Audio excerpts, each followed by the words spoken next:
जितने भी दिव्य महापुरुष हुए हैं, जिनके जीवन प्रकाशित हुए हैं भक्ति अध्यात्म की ऊंचाई में, वो बचपन से श्री भगवान में लगे। त्रिपुरदास जी के घर में राजमंत्री पिता थे, पर बहुत ही सुंदर भक्ति के संस्कार थे। एक बार आप पिता के साथ आगरा से किसी कार्य के लिए गिरिराज जी आए, तो यहां ठाकुर श्री श्रीनाथ जी का दर्शन किया। ऐसा सुंदर रूप श्रीनाथ जी का कि नवीन किशोर अवस्था लुभायमान हो गए।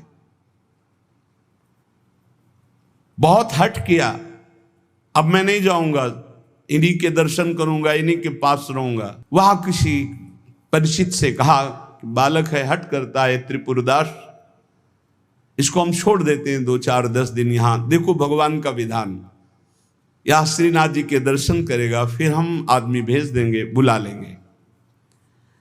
अब वो दैवी योग से प्रेरित थे, पुत्र को यहां छोड़ दिया और वापस वो लौटे तो रास्ते में कुछ वैरी दल के राजसैनिक को दुष्टों ने घेर लिया और मार डाला, पिता को मार डाला। जब आपने सुना, सूचना आई कि तुम्हारे पिता को बैरी दल ने मार डाला है, तो श्रीनाथ जी की तरफ देखा और कहा, आप तो हमारे पिता भी हो, मित्र भी हो, जीवन धन हो। हृदय में बड़ा आनंद हुआ कि चलो नाम मात्र का पिता अंतर्ध्यान हो गया, लेकिन मेरा जो अनंत जन्मों का पिता है उससे संबंध हो गया। अब तो मेरे श्रीनाथ जी के सिवा कोई नहीं है। एकदम निश्चिंत हो गए। रोज प्रभु के सामने भाव विभोर होकर रोया करते, नौ किशोर अवस्था, कि प्रभु अब आपके सिवा हमारा कोई नहीं है। एक दिन वल्लभाचार्य भगवान आचार्य चरण, जिनके दुलारे लाडले श्रीनाथ जी हैं, वो सेवा में आए तो देखा है बालक बहुत एक दृष्टि से देखता है, रोता है। लाओ इस बालक को सामने लाया। ये है भगवत कृपा, जब भगवत कृपा होती है तब गुरु मिलते हैं, और जब गुरु कृपा होती तब भगवान मिलते हैं। बुलाया और परिचय पूछा, कौन है ये? तो कहा, अमुक राजमंत्री का पुत्र है, इनके पिता यात्रा में मारे गए हैं और ये बहुत आसक्त चित्त होकर श्रीनाथ जी को देखते हैं, श्रीनाथ जी से रोते हैं। त्रिपुरदास जी ने साष्टांग दंडवत किया वल्लभाचार्य जी को और कहा, प्रभु मैं मात्र पितृहीन, न मेरे माता है न पिता है, मैं अनाथ बालक हूँ, बस मेरे नाथ तो श्रीनाथ जी ही हैं, और आपके श्री चरणों का आश्रय दे दिया। प्रभु मुझ अनाथ दीनहीन को आप स्वीकार कर लीजिए। बहुत प्रसन्न हुए। इतना छोटी अवस्था में ऐसे शुद्ध शब्द, ऐसे भागवतिक चेष्टाएं। चलो आज अभी इसी क्षण मैं इसको दीक्षा देता हूं। आचार्य श्री वल्लभाचार्य जी विधि पूर्वक दीक्षा देकर ब्रह्म संबंध कराया। कुछ दिन तक पास रखा और कहा, वापस जाओ घर। श्रीनाथ जी की सेवा की भावना रखो, निरंतर चिंतन करो, ध्यान में श्रीनाथ जी का स्मरण रखो, भक्ति में जीवन व्यतीत करो। हमारा सदैव कृपा प्रसाद तुम्हारे साथ है। गुरु आज्ञा तत्काल श्रीनाथ जी से उनके जो परिचय के थे ले गए। यवन राजा था, उनके राजमंत्री थे पिता। तो जब नौ किशोर अवस्था से थोड़ा बड़े हुए तो इनके पिता का पद इनको दिया, राजमंत्री बना लिया। ये निश्चय किया त्रिपुरदास जी ने कि राजमंत्री पद से जो भी धन आएगा, मैं केवल सेवक की तरह प्रसाद से शरीर पोषण करूंगा, सारा धन संत सेवा और भगवंत सेवा में लगाऊंगा। उस श्रीनाथ जी के लिए नियम लिया, प्रतिज्ञा ली कि हर साल सर्दी में दगला बनवा कर भेजेंगे, रत्नों से हीरो से जटित बढ़िया पोशाक, सर्दी की सुनहरे गोटे, सुंदर सुंदर रत्न जटित। अब चाहे करोड़ों के रत्न लग जाए श्रीनाथ जी के लिए, और राजमंत्री थे, दगला भेजते और रोज संत सेवा होती त्रिपुरदास जी के यहाँ। संत जन आते, प्रसाद पाते। धन की यही सार्थकता है।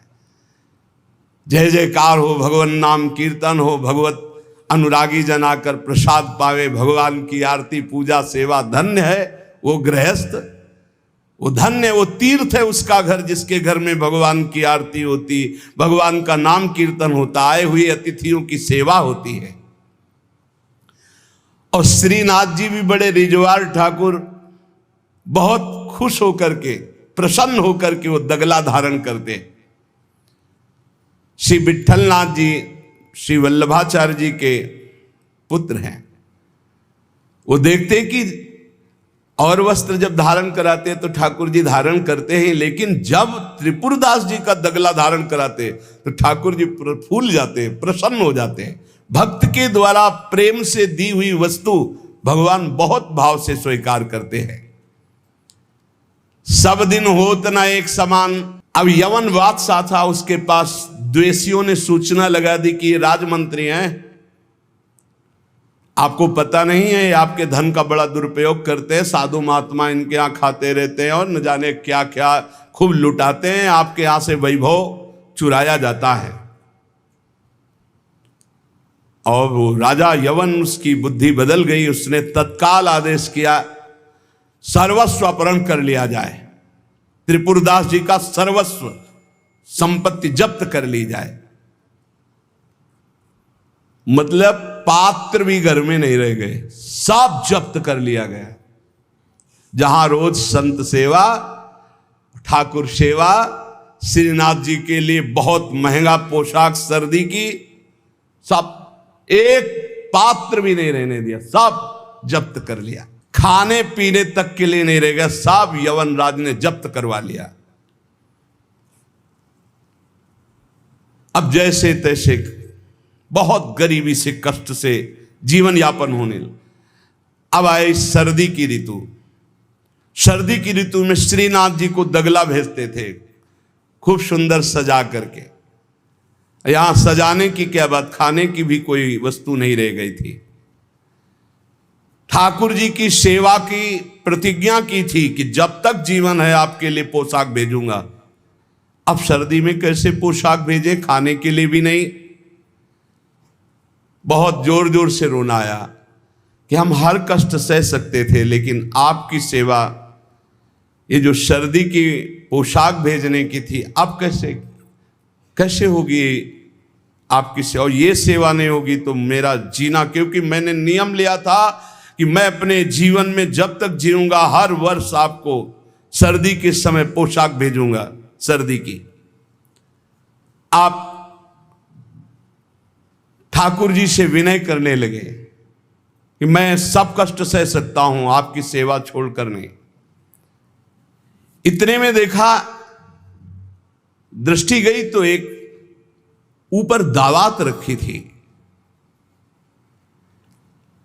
आपको जैसे कोई डूबते हुए को तिनके का सहारा मिल जाए, और वो दावत पीतल जैसी दिखाई दे रही थी, तो लग रहा था कुछ सिक्के की तो बिकी जाएगी।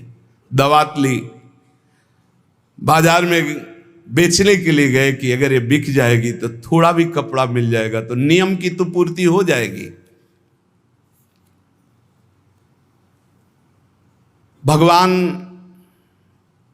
अपने भक्तों को ऐसा कष्ट क्यों देते हैं, क्यों देते हैं। बड़े आराम से जय जयकार हो रही थी, संत सेवा हो रही थी, ठाकुर सेवा हो रही थी।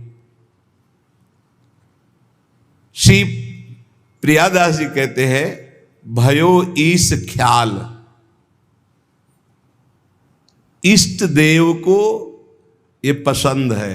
अब त्रिपुरदास जी बाजार गए तो बेची के बाजार यो रुपया एक पायो, ताको ल्यायो मोटो थान मात्र रंग लाल गाइए, भीजो अनुराग पुनि नैन जलधार भीजो, भीजो दीन ताई धरि राख्यो और आइए, को प्रभु जन आए सहज दिखाई दई, भई मन दियो ले भंडारी पकड़ाइए, काहू दास दासी के ना काम को पे जाऊं लेके, बिनती हमारी जो गुसाई ना सुनाइए। त्रिपुरदास जी को दावात दिखाई दी जो पीतल की सी दिखाई दे रही थी। उठाई, बाजार ले गए तो उस समय उन्हें 100 पैसे मिले, 1 रुपया। 1 रुपया कपड़े की दुकान में गए, मोटी मार्किंग को। अब जहां इतना कीमती वस्त्र, सोने के गोटे, हीरे लगाकर सुंदर ऐसी पोशाक भेजते थे, वहां आज स्थिति की मार्किंग। कैसे ठाकुर जी को भेजे? लाल रंग से लगा, लाल रंग अनुराग का रंग, सफेद मार्किंग लाके आंसू गिरते जा रहे हैं कि नाथ, ये मोटा मार्किन आपके तो दास दासियों के लायक था, आपको कैसे? पर कुछ नहीं है। अनुराग में भीने हुए नेत्रों से अश्रुधार बह रही है, हृदय में भारी दीनता है, और ऐसी ही वस्तु प्रभु को बहुत पसंद आती है। हमसे अगर दी जाएगी 5 किलो सोने का छत्र, तो 4 लाख योजन का सोने का पहाड़ है उनकी इस मृत्यु लोक में। 5 किलो क्या होता है? साहस नहीं हुआ, रंगा लाल रंग में, प्रेम रंग में रंग कर रख लिया, पर साहस नहीं हुआ कि मैं जाकर के श्रीनाथ जी को दूं। कैसे दूं? अब उनके मन में एक बहुत पीड़ा है। और देखो, भगवान अपने भक्त की बात को अंतर से जानते हैं। त्रिपुरदास जी के हृदय में दैन्य, और दैन्य भगवान को बहुत प्रिय है। इतने में विधान बना, गोसाई जी के सेवक श्रीनाथ जी की सेवा के लिए जो भक्तजन थे उनके यहां विचरण किया करते थे, अचानक दृष्टि में पड़े त्रिपुरदास जी के। देखा, ये तो श्रीनाथ जी के सेवक हैं जो गोसाई जी के पार्षद हैं, और ये तो सेवा सामग्री श्रीनाथ जी को पहुंचाते हैं। तो आपने प्रणाम किया, घर लिवा गए, कुछ खाने पीने के लिए व्यवस्था ही नहीं। कैसी कैसी, कहां राजमंत्री का सुख और कहां। बहुत संकोच में भरे हुए वो मार्किन निकाल के लाए जो लाल रंग से रंगी थी, और कहा हाथ जोड़ करके कि हर वर्ष प्रतिज्ञा थी कि श्रीनाथ जी को पोशाक भेजेंगे, पर भगवत कृपा से वैसा विधान बन गया है। यद्यपि ये श्री गोसाई जी के किसी दास दासी के पहनने योग्य भी नहीं है, फिर ये श्रीनाथ जी के श्री अंग के लिए तो क्या होगी। पर आप क्या इस भेंट को वहां तक पहुंचा देंगे? भंडारी को दे देना, पर गोसाई जी को कुछ मत बताना, न मेरी स्थिति बताना कि खाने को भी नहीं, और ना ये बताना कि ये मार्किन भेजा। कुछ मत कहना, उनको दुख पहुंचेगा। केवल भंडारी को दे देना, वो जो चाहे जैसे चाहे, यद्यपि वे श्रीनाथ जी के योग्य तो है ही नहीं। देखो, भगवान भावोत्सवेन भजताम रस कामधेनु है। बड़ा हृदय में सुख हो रहा है उस वस्त्र को लेकर। वो जो भगवत पार्षद है, आज तक उनको ऐसी भेंट, इतनी इतनी भेंट मिलती थी श्रीनाथ जी के पास ले जाने के लिए, लेकिन ऐसा सुख नहीं होता था जैसा त्रिपुरदास जी ने रो करके जब मार्किन दी लाल रंग से रंग के, उनको एक अपार सुख हो रहा है। और दियो ले भंडारी कर राखे धरि पटवा पे, निपट स्नेही नाथ बोले अकुलाय के, भय हैं जड़ाए को बेगी ही उपाय करो, विविध ओढ़ाए अंग बसन सुहाय के। आज्ञा पुनि दइयो अंगीठी बारी दई, फिर वही भई सुनी रहे अति ही लजाए के। सेवक बुलाए कही कौन की कबाए आई, सब की सुनाई एक बहीली बचाए के। त्रिपुरदास जी का वस्त्र लेकर बड़े प्रेम में डूबे हुए भगवत पार्षद गए और भंडारी जी से कहा कि आपसे तो कुछ छुपाव है नहीं, ये त्रिपुरदास जी का दिया हुआ वस्त्र है। यद्यपि बहुत कष्ट में उनका जीवन है, फिर भी उन्होंने ये सेवा भेजी। आप इस सेवा का आदर करना, अपमान मत करना कि कहीं फेंक दो, अरे मार्किन कहाँ ठाकुर जी के श्रीअंग पोशाक वाले। तो उन्होंने, भंडारी ने कहा कि इसका सही प्रयोग करेंगे। तो जो ठाकुर जी की पोशाक थी उसको बांधने के काम में ले लिया। उन नए वस्त्र जो मार्किन आई उसमें रखकर ठाकुर जी की पोशाक बांधकर और उसे अलमारी में रखने। परम स्नेही ठाकुर जी कांपने लगे। जब श्रृंगार हुआ तो सर्दी का समय था, कांपने लगे श्रीनाथ जी। जब श्री आचार्य चरण सेवा में गए तो कहने लगे मुझे बहुत जोर की ठंड लग रही है। ठाकुर जी बोलते हैं निज जनों से, जैसे हरिवंश महाप्रभु से राधा वल्लभ जी बात करते थे, बंचंद महाप्रभु से बात करते थे, बिहारी जी से स्वामी जी महाराज, विठल विपुल देव जी, बिहारीन देव जी। अब हम लोगों की जाकी रही भावना जैसी प्रभु मूर्ति देखी तिन तैसी। मुझे ठंड लग रही बहुत जोर की। बोले जय जय, अभी उपाय करता हूं। तत्काल बड़े गरम गरम महंगे वस्त्र धारण कराए। ठाकुर जी फिर बोले बहुत ठंड लग रही है, बहुत ठंड लग रही। कहा जय जय, अभी उपाय करते। तुरंत अंगीठी जलाई गई, सामने अंगीठी ऐसे सुंदर नवीन कोमल उनके वस्त्र उड़ाए गए। ठाकुर जी फिर कांप के कहते मुझे बहुत ठंडी लग रही। श्री विठलनाथ जी गोसाई जी समझ गए कि ये साधारण ठंड नहीं है, ये किसी भक्त के हृदय की जो पीड़ा है उसी की एक कपकपी है। गोसाई जी बहुत संकुचित होकर बोले जय जय, अब क्या उपाय करूं? आपको सुंदर सुंदर दगला पहना दिया, सुंदर गरम वस्त्र उड़ा दिए, अंगीठी आपके साथ, फिर भी आप कह रहे हैं आपको ठंड लग रही। एकदम ध्यान गया। उन्होंने कहा किसी भक्त के वस्त्र का तो अपमान नहीं हो रहा है। सेवक को बुलाया, तत्काल बही खाता लाओ, इस वर्ष किसकी किसकी पोशाक आई है, किसकी नहीं आई। बही खाते में सुनाया गया, लेकिन त्रिपुरदास जी का नाम नहीं था। त्रिपुरदास जी का नाम इसलिए नहीं लिखा कि कोई पोशाक ही नहीं थी, मार्किन लाल रंग से भेजी गई थी।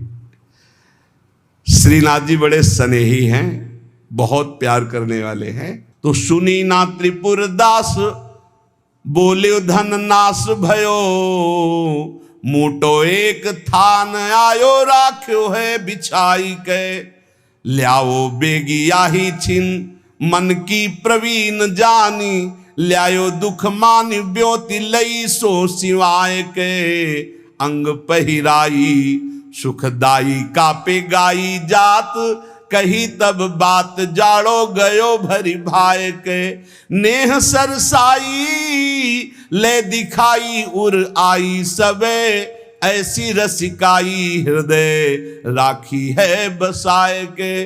विठलनाथ गोस्वामी जी ने कहा त्रिपुरदास जी का नाम नहीं सुनाया, हर वर्ष भेजते थे, क्या इस वर्ष पोशाक नहीं भेजी? सेवक ने कहा राजकोप के द्वारा सारा धन उनका नष्ट कर दिया गया, छीन लिया गया है, तो कुछ नहीं भेजा? नहीं भेजा है।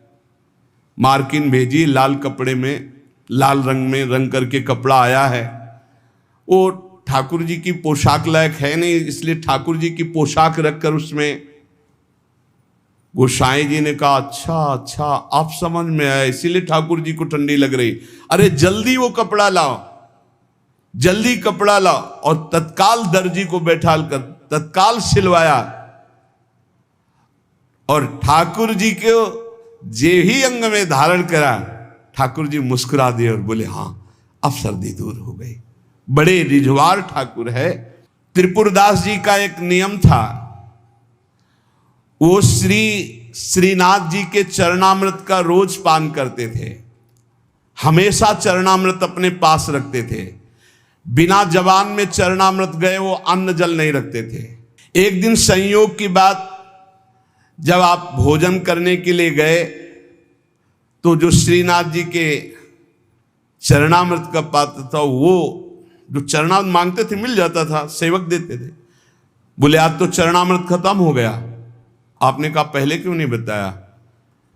अगर पहले बताए होते तो चरणामृत की व्यवस्था कर दे।